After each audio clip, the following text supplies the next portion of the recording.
हमारी आज की कहानी है नई तकनीक। एक समय की बात है, गांव में एक गरीब परिवार रहता था। उस परिवार के मुखिया का नाम रामचंद्र था। रामचंद्र के पास केवल एक छोटी सी जमीन और कुछ पशु ही थे। उसका रोजगार कुछ खेती करके ही चलता था। दिन भर मेहनत करते हुए भी उनकी आर्थिक स्थिति स्थिर नहीं थी। एक दिन रामचंद्र ने अपने सभी संगठनों को बारीकी से विचार करने का निर्णय लिया। वे ये समझने की कोशिश करने लगे कि उनके द्वारा की जाने वाली खेती में क्या गलती हो रही है, क्या वे इसे बदल सकते हैं। रामचंद्र ने अनेक किसानों से सलाह ली और खेती में नवीनतम तकनीकों का अध्ययन किया। उन्होंने बुनियादी बातों को समझा और अपने क्षेत्र में लागू करने का निर्णय लिया।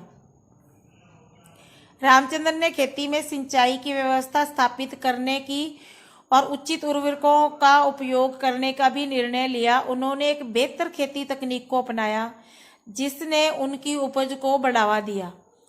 जीवन में अपार संघर्ष के बावजूद रामचंद्र ने एक नया रास्ता ढूंढ निकाला। वे अपनी उपज को तकनीकी नज़दीकी शहरों और बाजारों तक बेचने का प्रयास किया। उन्होंने अपने उत्पादों को ब्रांडिंग और पैकेजिंग के माध्यम से आकर्षक बनाने का भी प्रयास किया।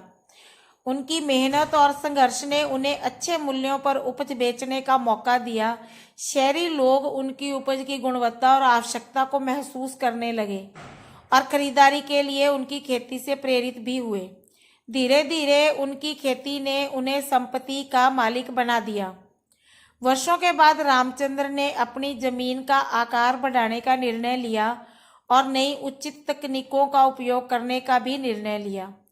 वे एक बड़ी खेती उद्योग की स्थापना करने का सपना देख रहे थे। आज रामचंद्र गरीब परिवार से अमीर व्यापारी बन गए हैं।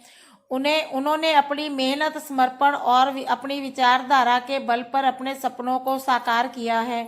वे आज खुद पर गर्व महसूस करते हैं क्योंकि वे अपने परिवार की आर्थिक स्थिति में सुधार ला सके।